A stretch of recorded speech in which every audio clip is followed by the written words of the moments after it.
یہ ارشاد فرمایا لا یستخلفنہم فی الارض، کہ وہ ضرور زمین میں خلیفہ بنائے گا ان کو، کما استخلف الذین من قبلہم، جس طرح اللہ نے ان سے پہلے لوگوں کو خلیفہ بنایا ہے۔ اس آیت کے اللہ ضمن میں یہ حاکم حسقانی اور بعض اہل سنت علماء کہتے ہیں کہ اس آیت کے ضمن میں مراد علی ابن ابی طالب ہیں، اور چونکہ جمع کا صیغہ یقیناً باقی ائمہ بھی اس سے مراد ہیں، تو یقیناً یعنی اہل سنت علماء نے بھی جو 12 ائمہ کا کو خلفائی اثنا عشر کی حدیثیں لے لیں، یا جو ہے جو تختی جنت سے آئی تھی جنابی المدت والے نے وہ 12 نام لکھے ہیں 12 ائمہ کے، جس پہ 12 ائمہ کے نام لکھے ہوئے تھے، تو یہ بہت ساری احادیث اور بہت ساری روایات، بہت ساری آیات، بہت سارے اہل سنت کے مصادر سے یہ بات قطعی طور پہ ثابت ہوتی ہے کہ جو 12 امام ہیں، جو 12 خلیفے ہیں رسول خدا کے، وہ یہی ہیں، پہلے امام صلی علی اور آخری مہدی جل اللہ تعالیٰ فرج الشریف ہیں۔ جی موسوی صاحب۔ سبحان اللہ قبلہ۔ اچھا، صحیح مسلم کے اندر حدیث ثقلین کس طرح سے بیان ہوئی ہے، کس اسلوب کے ساتھ، اس پہ روشنی ڈال۔ جی اس میں ایک بہت مہم نقطہ ہے موسوی صاحب، یعنی وہ حدیث ثقلین جو اہل سنت کے معتبر مصادر کے اندر موجود ہے، اس کو چھپایا جاتا ہے، بیان نہیں کیا جاتا۔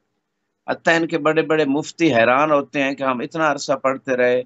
لیکن ہمیں اس حدیث کی طرف متوجہ نہیں کیا جاتا، اور بس اس کے برعکس ایک اور حدیث پیش کی جاتی ہے، انی تارکون فیکم الثقلین کتاب اللہ و سنتی، اللہ کی کتاب اور میری سنت، بس یہ 2 چیزیں وہ کہتے ہیں۔ اچھا، اس میں یہ ثقلین میں اطرت والی جو بات آئی ہے اہل سنت مصادر میں، اس کو ذکر نہیں کرتا۔ اچھا، اگر ایک تنزلاً مان بھی لیں کہ سنت کا لفظ بھی آیا ہے اور اہل بیت کا ذکر بھی آیا ہے، اطرت کا بھی ذکر، دونوں حدیثیں آئی ہیں، تو سنت میں بھی تو جگہ جگہ دعوت ذوالعشیرہ کو دیکھ لیں، وانذر عشیرتک الاقربین، اس میں بھی مولا علی کو کہا خلیفتی، جو رسول کا قول ہے، جو فعل ہے، وہ سنت ہے کہ یا علی انت خلیفتی و وسی و وزیری، تو وہاں بھی خلیفہ سبحان کہا، انت اللہ۔ منی بے منزلت ہارون میں موسیٰ، تبوک کے لیے گئے مدینے میں، جیسے جناب ہارون پیچھے قوم میں جناب موسیٰ ہارون کو خلیفہ بنا کے گئے تھے، رسول خدا جب تبوک پہ گئے تو علی کو مدینے میں خلیفہ بنا کے گئے، ہجرت پہ گئے تو علی کو اپنے بستر پہ سلا کے خلیفہ بنا کے گئے۔ تو یہ یعنی ساری باتیں جو ہیں اس مقام پہ وہ یہ بتا رہی ہیں کہ سنت رسول بھی اگر لیں تو پھر بھی اہل بیت ہیں، جب آپ چادر تطہیر کے نیچے اہل بیت ہیں، جب مباہلہ میں گئے اہل بیت ہیں، پائتن پاک ہیں، تو جگہ جگہ تو پھر وہی قرآن اور اہل بیت ہی سامنے آ رہے ہیں، سنت بھی لیتے ہیں، قول رسول میں بھی یہی ہے، حدیث غدیر پہ بھی وہی 12 ائمہ کی امامت کا اعلان، خلفائی اثنا عشر بھی وہی 12 ائمہ کی خلافت کا اعلان، تو سنت بھی لیں تو پھر بھی بات تو وہی اہل بیت پہ آتی، سنت بھی یہی کہہ رہی کہ ان سے اہل بیت سے متمسک ہو جائیں۔ تو یہاں پہ جو روایت ہے آپ صحیح مسلم میں جلد نمبر 400 حدیث نمبر 1873 ہے، یہ صفحہ 1873 ہے، اور دوسری جلد طبع اخرى میں 7 ہے، حدیث نمبر 2408 ہے، صفحہ 122 ہے،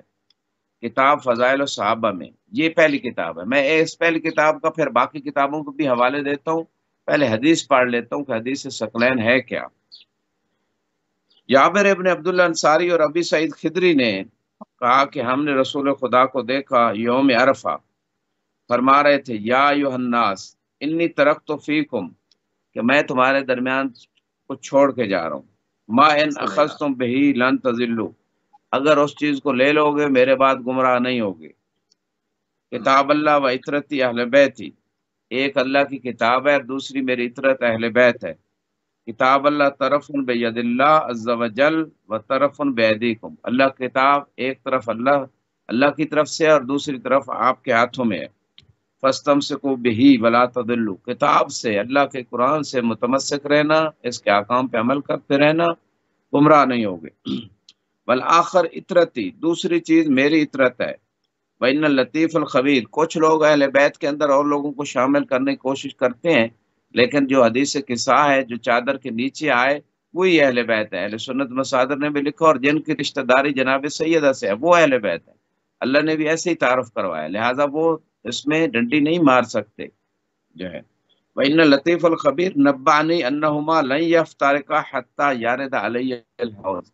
رسول خدا فرماتے ہیں کہ اللہ نے مجھے خبر دی ہے کہ قرآن اور اہل بیت ایک دوسرے سے جدا نہیں ہوں گے یہاں تک کہ حوض کوثر پہ آ جائیں۔ وَسَأَلْتُ ذَلِكَ لَهُمَا رَبِّي، اور یہ میں نے اپنے رب سے سوال کیا تھا قرآن اور اہل بیت کے بارے میں۔ فَلَا تَتَقَدَّمُوهُمَا فَتُحْلَقُوا، ان دونوں سے آگے نہ بڑھنا، نہ قرآن سے نہ اہل بیت سے، یعنی ان کے حکم سے آگے خود اپنی طرف سے دین بنانے کی کوشش نہ کرنا ورنہ ہلاک ہو جاؤ گے۔ وَلَا تُقَصِّرُوا عَنْهُمَا فَتُهْلَكُوا اور فَتَهْلَكُوا، کہ ان دونوں کے حق میں کوتاہی بھی نہ کرنا، مقصر نہ بن جانا، یعنی نہ قرآن میں کے حکم پہ عمل پیرا ہونے میں کوتاہی کرنا، نہ اہل بیت کے حکم پہ عمل پیرا ہونے میں کوتاہی کرنا ورنہ ہلاک ہو جاؤ گے۔ وَلَا تُعَلِّمُوهُمْ فَإِنَّهُمْ أَعْلَمُ مِنْكُمْ، اہل بیت کو سکھانے کی کوشش نہ کرنا، وہ آپ سے زیادہ جانتے ہیں۔ یہ بات فقط صحیح مسلم میں نہیں بلکہ صحیح ترمذی میں بھی موجود ہے، جلد نمبر 5 صفحہ 329، حدیث نمبر 3876، مناقب اہل بیت میں جو سنن ترمذی میں ہے۔ صحیح نسائی کی جلد نمبر 5 صفحہ نمبر 130 ہے، حدیث نمبر 8464 ہے۔ فضائل صحابہ کی بات میں یہ حدیث جو ابھی میں نے پڑھی ہے یہ موجود ہے۔ اسی طرح نسائی نے خصائص امیر المومنین میں صفحہ علی نمبر ابن ابی طالب۔ 93 پہ اس بات کو لکھا ہے، مستدرک الحاکم جلد نمبر 1 صفحہ 148۔ اسی طرح سنن کبرا میں نسائی نے 5 نمبر جلد صفحہ 51 حدیث نمبر 8175 میں، تفسیر السالوی جلد نمبر 9 صفحہ 186، اور اسی طرح جو ہے اور جو مختلف کتابوں میں مسند ابی سعید خدری اس نے بھی اس بات کو ذکر کیا۔ مسند احمد بن حنبل جلد نمبر 1 صفحہ 17 پہ، جلد نمبر 3 صفحہ 59، جلد نمبر 3 صفحہ 148، جلد نمبر 5 صفحہ 492، حدیث نمبر 18780، اور اسی طرح صحیح ابن خزیمہ میں یہ بات، طبقات کبرا میں یہ بات جو حدیث ذکر کی حدیث ثقلین موجود ہے۔ تفسیر فخر الرازی جلد نمبر 8 صفحہ 173، سنن الکبرى البہقی جلد نمبر 7 صفحہ 30، اور مجمع زوائد ہیثمی جلد نمبر 9 صفحہ 163، مسند ابن الجعد، اور اسی طرح مصنف ابن ابی شیبہ الکوفی جلد نمبر 1 جی صفحہ 1999 ہے۔ بہت ساری کتابیں ہیں موسی صاحب، یہ سارا وقت لے جائیں گے۔ جناب المودت میں بھی ہے، تاریخ الخلفاء سیوطی مکتب الخوارزمی میں، مکتب الخوارزمی تاریخ بغداد جلد نمبر 7 میں صفحہ 377 پہ، مشکات میں بھی بات ہے، موجم الکبیر طبرانی نے جلد نمبر 5 صفحہ 186 پہ، جامع الاصول ابن اسیر کی، سوائق مرقع ابن حجر بڑی معروف کتاب ہے۔ یہ اتنی اہل سنت کی مشہور و معتبر کتابیں، معتبر ان کے علماء، انہوں نے حدیث ثقلین کو لکھا ہے، اس کے باوجود نہ عوام کو بتایا جاتا ہے، نہ مولوی صاحبان جو ان کے مذاہب کے ہیں وہ بتاتے ہیں۔ تو یہ بات جو رسول خدا فرما رہے ہیں کہ ہلاک ہو جاؤ گے، ہلاکت والی بات کیوں نہیں بتائی جاتی؟ اگر اہل بیت سے متمسک نہیں ہوگے قرآن کے ساتھ اور ان سے آگے بڑھو گے یا ان کو سکھانے کی کوشش کرو گے تو ہلاک ہو جاؤ گے۔ جی مصری صاحب۔ جزاک اللہ، جزاک اللہ۔ حدیث ثقلین کے بعد 12 خلفاء والی حدیث کون سی کتابوں کے اندر ہے؟ کیونکہ پورے ائمہ اثنا عشر کے نام رسول کریم صلی اللہ علیہ وآلہ وسلم نے بیان کیے، پھر اس کے مقابلے میں امت نے بنائے، پھر وہ مروان، یزید اور ناجاجن، اور اس کے بعد پھر سلسلہ ہی منقطع ہو گیا اور آج تک نہیں پتا کہ وہ کب وہ 12 پورے کر کے پیش کریں گے۔ ہمیں بھی انتظار ہے کہ وہ 12 دیکھیں کہ کون ہے۔ بہرحال رسول اللہ نے جو 12 خلفاء اپنے بیان کیے وہ کن کتابوں کے اندر ہے؟ ہاں نہیں، بہت اچھے نقطہ کی طرح آپ نے متوجہ کیا کہ یہ 12 پورے کرنے کے نقلی جو خلیفہ رسول کے بنائے ہوئے ہیں، یہ پورا کرنے کی کوشش کرتے ہیں، بنو امیہ میں سے بھی، بنو عباس میں سے بھی، حالانکہ وہ اہل سنت کی معتبر بہت ساری کتابوں میں خلفائی اثنا عشر وکلہم من قریش کا لفظ ہے کہ سارے قریش سے ہیں یا سارے بنی ہاشم سے ہیں۔ تو بنو امیہ اور بنو عباس اور یہ ساری چیزیں جو ہے نا، اور ان کے نام بھی پھر بتا دیے، یعنی بنی ہاشم جو ہے نا کا ذکر ہے، پھر ان کے نام کا بھی تذکرہ ہے، تو رسول کا خلیفہ تو وہی ہو سکتا ہے نا کہ جس کے اندر نبوت کے علاوہ رسول والی کوالٹیز ہوں، یعنی علم میں، شجاعت میں، عفت و طہارت میں، صداقت میں، امانت میں۔ یہ تو نہیں ہو سکتا کہ خود نبی کے اندر تو سارے کمالات ہوں، اور جو خلیفہ جس نے نمائندگی کرنی ہے رسول کی،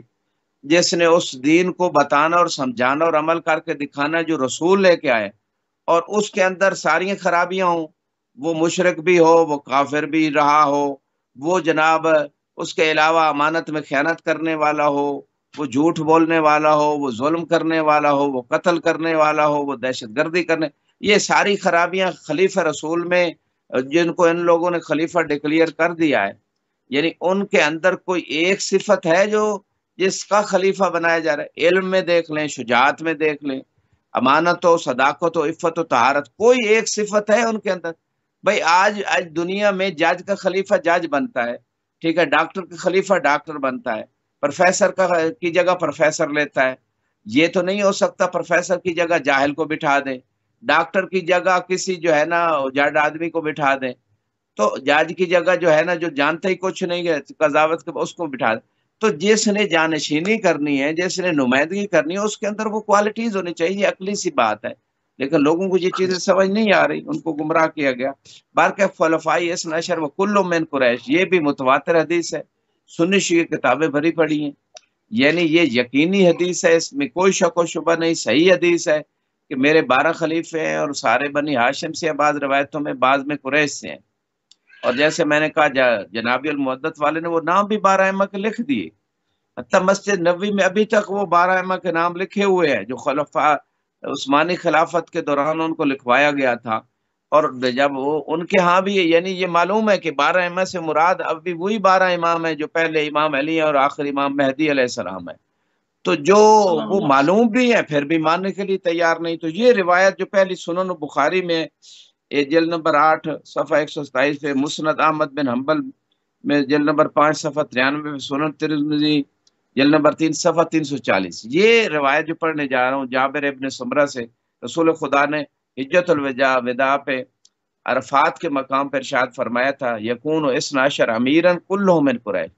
12 امیر ہوں گے سارے قریش۔ امیر سے مراد ہوتا ہے جس کا امر چلے، جس کا حکم چلے اور ہمیشہ چلے، اور وہی حاکم ہے۔ امیر سے یہی مراد ہے یہاں عربی میں۔ تو اور دوسرے مقام پہ قرآن میں بھی ہے، یا ایھا الذین آمنوا اطیعوا اللہ واطیعوا الرسول واولی الامر منکم، کہ اللہ کی اطاعت کرو، رسول کی، اور اول الامر یعنی جن کو اللہ نے امر دیا ہے، جن کے ہاتھ میں حکومت اور حاکم اور امیر جن کو اللہ نے بنایا، اور وہ 12 ائمہ ہیں، تو ان کی اطاعت کا حکم ہے۔ تو قرآن بھی یہ بات کہہ رہے، اور ویسی اطاعت ہے جیسے رسول کی اطاعت ہے، اطیعوا اللہ واطیعوا الرسول واولی الامر۔ اول الامر میں پھر تیسری مرتبہ اطیعوا کا لفظ نہیں آیا، یعنی جس طرح رسول کی اطاعت مکمل ہے ہر حالت میں ہے، اسی طرح اول الامر کی اطاعت ہے۔ یہ خود آیت ہی بتا رہی ہے کہ وہ اسی طرح رسول کی صفات رکھتا ہے نبوت کے علاوہ، علم میں، عفت و طہارت میں، صداقت و امانت میں، ساری کمالات، ورنہ مکمل اطاعت کیسے ہو سکتی ہے ایسے حاکم کی کہ جو ظالم ہو، جو جاہل ہو، جو غیر معصوم ہو، اس کی اطاعت کا اللہ کیسے؟ ایک طرف خدا نظام دے رہے عدل عدالت کرو، دوسری طرف ظالم کی اطاعت کا حکم دے رہے ہیں، یہ تو تناقض ہو جائے گا۔ تو عقل سے کام اگر لوگ لیں تو قرآن کی آیت ہی سمجھا رہی کہ اول الامر جن کا امر چلے گا، جن کا حکم چلے گا، وہ وہی ایسے ہو سکتے ہیں کہ جن کے عقل پاس سے کام رسول کیسے؟ خدا کی صفات ہو۔ جی مصطفی صاحب، عقل سے کام کیسے؟ عقل سے کام کیسے؟ خدا نے تو خود قرآن میں کہا کہ کچھ لوگ ہیں جو ہدایت سے منہ موڑ کے چلتے ہیں، اور ان کو ہمار کہا گیا، ان کو گدھے سے تشبیہ دی گئی۔ تو عقل تو وہاں ہے جہاں اہل بیت کا ذکر ہے، جہاں اہل بیت کو مائنس کیا جائے گا وہاں عقل خود رخصت ہو جائے گی خدا حافظ کر کے۔ تو بات تو یہ ہے۔ اب بات اگر ہم کریں جو معرفت اہل بیت علیہ السلام کے حوالے سے ہے کہ بغیر معرفت اہل بیت کے موت جاہلیت کی موت پر ہوگی، اسلام پر موت نہیں ہوگی۔ رسول اللہ نے خود اس کو بیان کیا۔ یہ ایسا نہیں ہے کہ مطلب کہ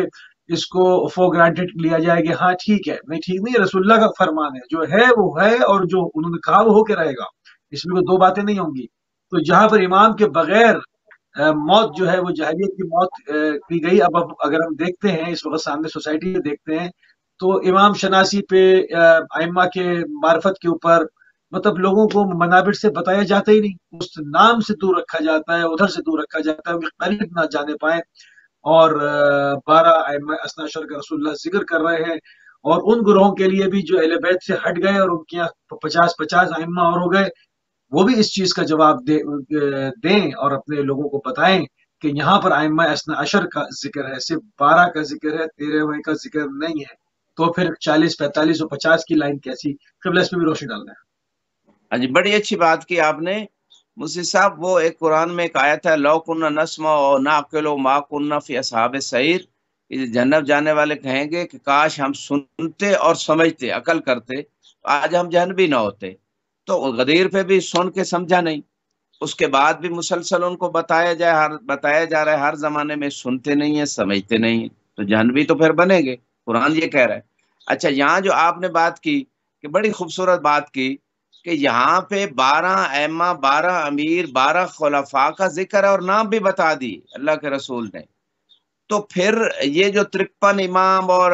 یہ کیا چکر ہے؟ یہ تو پھر اپنی طرف سے بنائے جا رہے ہیں نا۔ مقصد ہے اہل سنت میں بھی انہوں نے بھی جب اس حدیث کو لیا، 12 سے زیادہ انہوں نے نہیں وہ کوشش کی کہ یہ بھی امام ہے، یہ بھی امام ہے، اگرچہ انہوں نے جیلی 12 بنا لیا اپنی طرف سے، یعنی لیکن انہوں نے 12 سے آگے تجاوز نہیں کیا۔ لیکن ایک فرقہ ہے جو 6 ائمہ کو تو مان رہا ہے، باقی اپنی طرف سے بنا رہا ہے، 53 کہاں تک لے گئے؟ تو وہ 53 کا تو ذکر ہی نہیں ہے، 12 کا ذکر ہے۔ تو وہ روز قیامت تک ہیں 12، اور 12ویں پردہ غیب میں ہیں۔ اور وہ جو حدیث موسی صاحب پیش کی جاتی ہے کہ جس کے گردن پہ کسی امام کی بیعت نہیں ہوگی، تو وہ جو ہے نا، وہ اس کی نہ نماز قبول ہے نہ روزہ، کوئی عمل قبول نہیں۔ تو اس زمانے میں 12ویں امام کی، سب ائمہ کی بیعت اور ان کی امامت کا اقرار ہی ان کی بیعت ہے۔ تو اس زمانے میں 12ویں ائمہ کی، 12واں امام جو امام مہدی علیہ السلام ہے، ان کی امامت کا اقرار اور ان کی بیعت کا اقرار ہے۔ تو ان کی امامت کا اقرار ہی ان کی بیعت ہے۔ تو یہ کوئی بھی ایسا شیعہ جو اس ناشری امامی شیعہ ہے، کوئی بھی ایسا نہیں ہے جس کی گردن پہ 12ویں امام کی